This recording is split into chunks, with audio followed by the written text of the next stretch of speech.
અંકિતભાઈએ કહ્યું કે પુરુષો બોલતા નથી. એવું એમણે લગભગ પોણો કલાક બોલીને કહ્યું. એક પતિ પત્ની ડૉક્ટરને ત્યાં ગયા. પછી પત્નીએ કહ્યું કે ભાઈ આ રાતના ઊંઘમાં બહુ બોલે છે, કંઈ દવા આપો, મારી ઊંઘ ઉડી જાય એટલું બોલે છે. એટલે ડૉક્ટરે કહ્યું કે બેન દવા નથી, સલાહ છે. એટલે પત્નીએ બહુ ઉત્સુકતાથી કહ્યું કે આપો. એટલે ડૉક્ટરે કહ્યું કે બેન એમને દિવસે થોડી તક આપો. આમાં મજા એ છે કે એમણે સ્ત્રીનો એટલો બધો મહિમા અને એટલી સુંદર રીતે કર્યો. એમણે કહ્યું કે પહેલી કવિતા સ્ત્રી પાસેથી આવી હશે. મને હંમેશા એવું લાગ્યું છે કે સ્ત્રી દરેક વાતમાં સર્જન કરે છે. અમસ્તી દાળ વઘારીને ચાખતી હોય ને એમાંય એક બ્યુટી છે. સાદી રંગોળી પૂરતી હોય ને તો એની આંગળીઓ એટલી સુંદર મૂવ કરે. બાળકને થાબડતી હોય ને તો તમે માના હાથ જુઓ ને તો તમને સમજાય કે આ કોઈ પેઇન્ટિંગથી ઓછું કામ નથી. સર્જન કરવાની તાકાત કદાચ ઈશ્વરે એટલે જ સ્ત્રીને આપી કે ઈશ્વરને ખબર છે કે આ જન્મજાત સર્જન માટે જ જન્મેલી સ્પીશીસ છે. તમે જુઓ 3 વર્ષની ઢીંગલીને તમે બીજી ઢીંગલી આપી જુઓ. અંકિતભાઈને ઘરે છે 3.5 વર્ષની દીકરી, એને તમે ઢીંગલી આપી જુઓ, એ માં જ છે. એને કોઈએ શીખવવું નથી પડતું કે માં કેમ બનાય. અને તમે 3 વર્ષના દીકરાને આપી જુઓ ઢીંગલી, હાથ પગ ક્યાંથી છૂટા પડે એ પહેલાં એ શોધે. પછી પગની જગ્યાએ હાથ લગાવી જુએ ને હાથની જગ્યાએ પગ લગાવી જુએ ને જુએ કે આ નવી જાતનું પ્રાણી કેવું લાગે છે. પુરુષને પ્રયોગ કરવામાં બહુ મજા આવે. નવી જાતના પ્રયોગ, જુદી જાતના પ્રયોગ, કોઈ પણ ઉંમરે. આ વાંદરા જે ગાંધીજી પોતાની સામે રાખતા હતા ને એનું એક કારણ એ પણ હતું.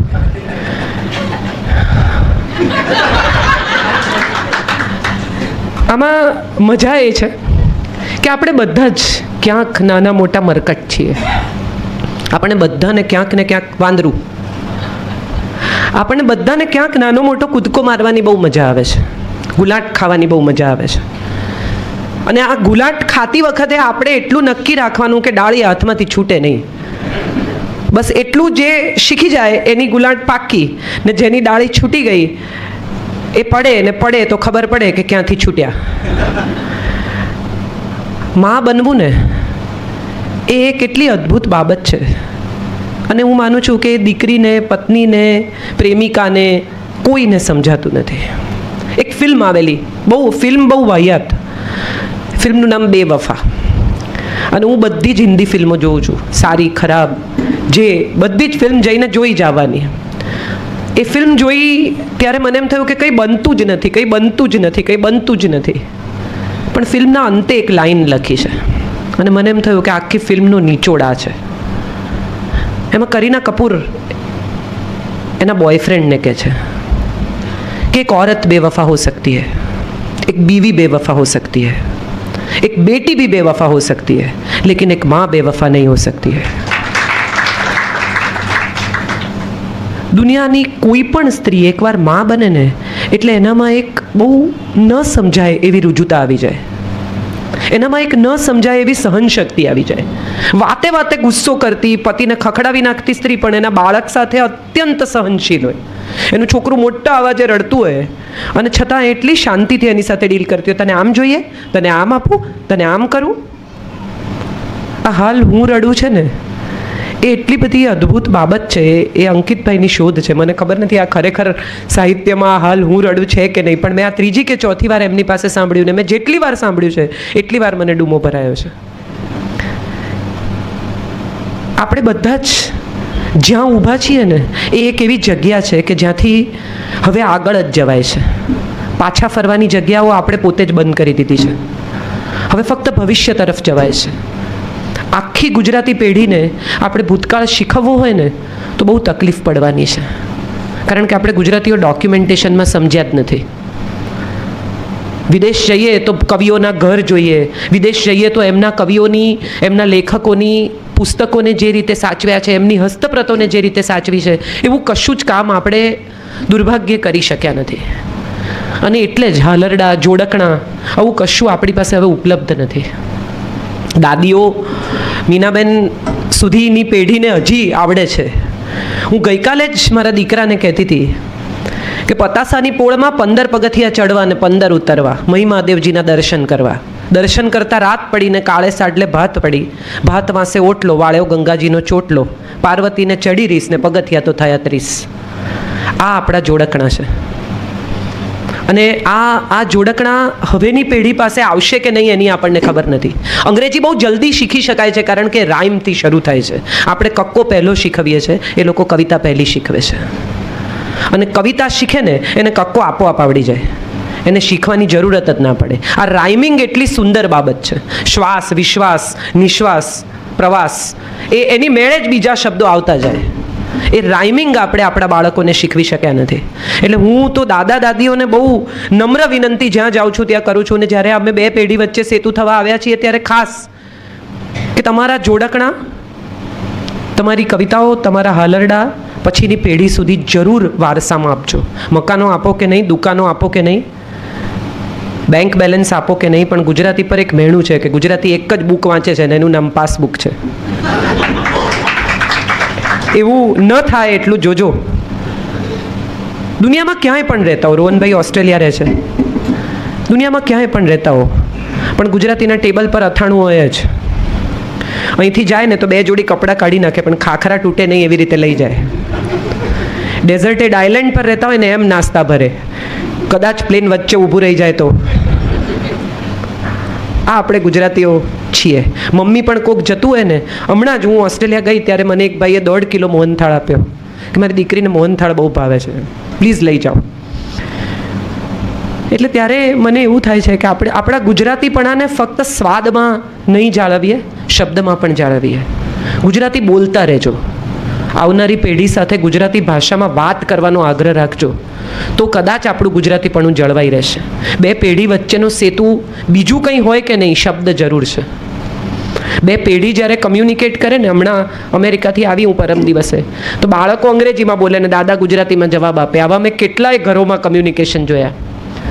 ત્યારે મને એક વિચાર એવો આવે છે કે ગુજરાતી બોલાશે નહીં તો ભૂલાઈ જશે. દુનિયાની એટલી બધી ભાષાઓ એવી છે કે જે લખાતી વંચાતી નથી પણ બોલાય છે.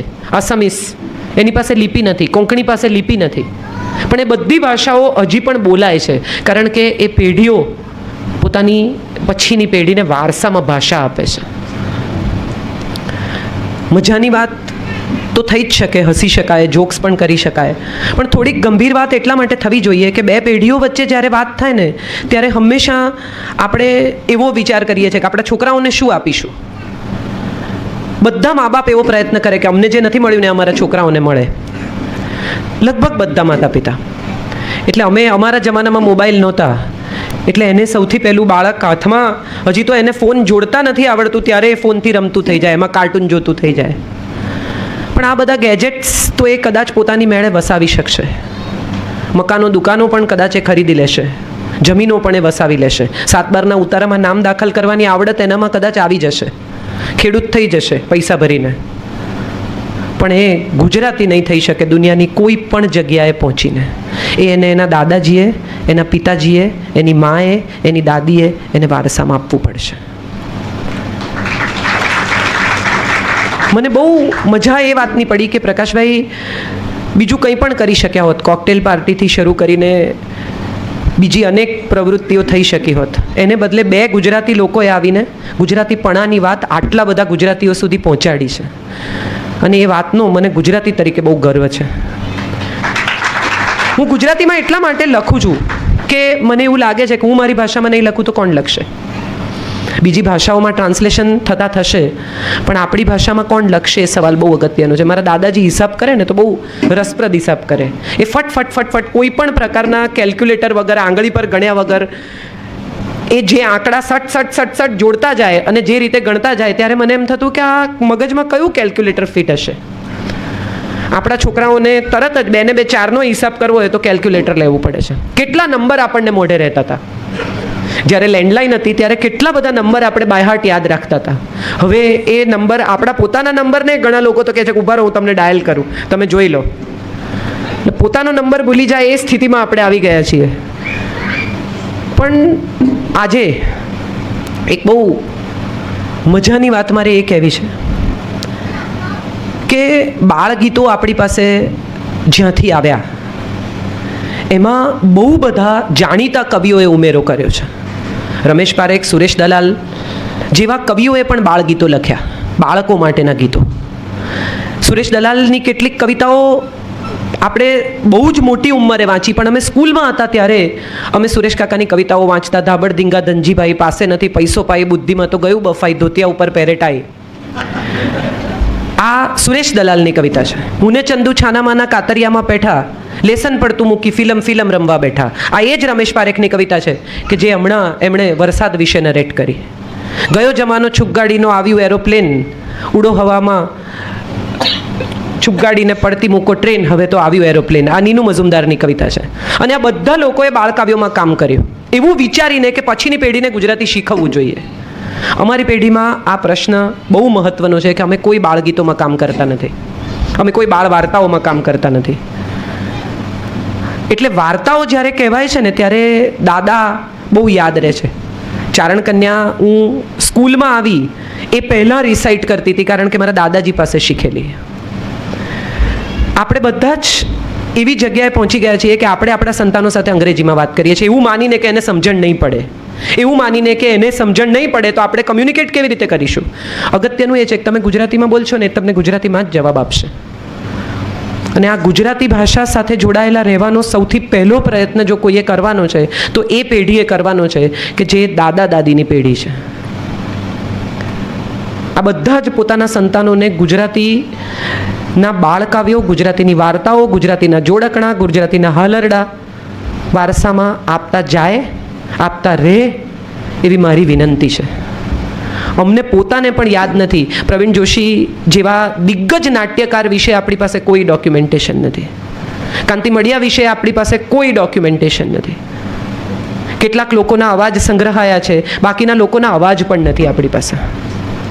એટલે તમારા બાળકાવ્યો, તમારી કવિતાઓને તમારા અવાજમાં રેકોર્ડ કરી રાખજો. કાળા સફેદ પાના ફેરવતા બ્લેક એન્ડ વ્હાઇટ ફોટા તો બરાબર છે કે જોઈને ઓળખશે કે આ દાદા છે, પણ એ દાદાનો અવાજ સાંભળશે ને તો ઊંઘમાં એ બંધ આંખે પણ એને ખબર પડશે કે આ મારા દાદા છે. ફોટા જોવા માટે તો આંખ ખોલવી પડે છે, અવાજ સાંભળવા માટે આંખ ખોલવી નહીં પડે. એટલે આ જોક્સ સુધી કે બીજી બધી વાતો સુધી તો બરાબર છે, પણ હું ગંભીર વાત કહેવા અને સાચું કહેવા માટે જાણીતી છું.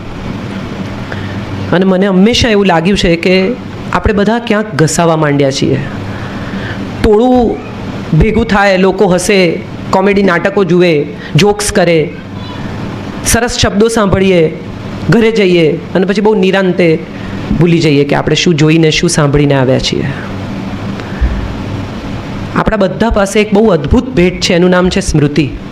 આપણા વેદો શ્રુતિ સ્મૃતિ પર સંગ્રહાયા છે, હસમુખભાઈ વાત કરશે.